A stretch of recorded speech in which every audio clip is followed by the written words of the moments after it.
Unemployment figures spark robust debate and Obama comes out to support gay marriage. Good morning.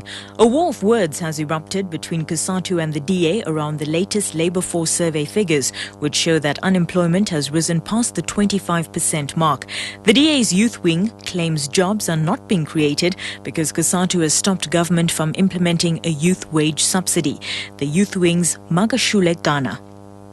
They've been blocking the introduction of a youth wage subsidy at NEDLEC, and we see a youth wage subsidy as one of the mechanisms that can be used to alleviate the unemployment challenge.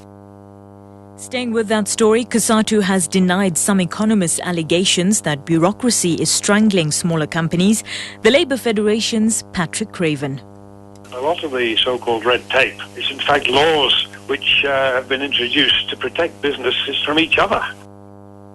Police Minister Nathi Mthethwa says the task team that he's put together to investigate allegations around a letter that Crime Intelligence head Richard Mdluli apparently wrote to him is set to begin its work. Yesterday, Mthethwa announced that Mdluli will be shifted to another division within the South African Police Service pending an internal investigation.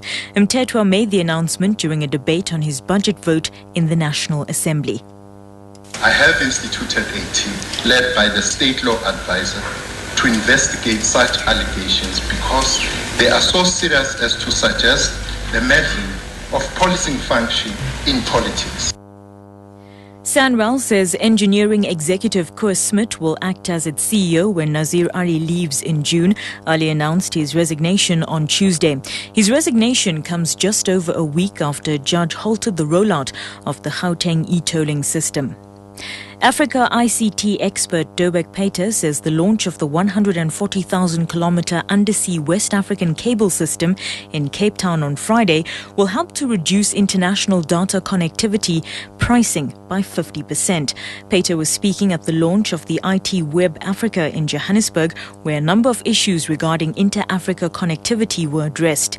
He says for decades, Africans have had to carry the burden of high communication costs because there was no infrastructure linking them with their neighboring countries. We've had a couple cables, in fact, few cables connected now. We are seeing WACs now and additional cables very likely landing over the next 2 years. So the constraint that we experienced, say, 10 years ago, even 5 years ago in international connectivity has been by and large alleviated. Barack Obama has become the first U.S. president to back same-sex marriage. In an interview with an American television network, Obama said that he'd always been adamant that gay and lesbian Americans should be treated fairly and equally. He says he's been going through what he calls an evolution on the issue, which still divides America. At a certain point, I've just concluded that, for me personally, it is important for me to go ahead and affirm that I think same-sex couples should be able to get married. The US dollar is trading at R7.97, sterling is worth R12.86 and the euro costs R10.32. Gold is at $1,593.16 an ounce.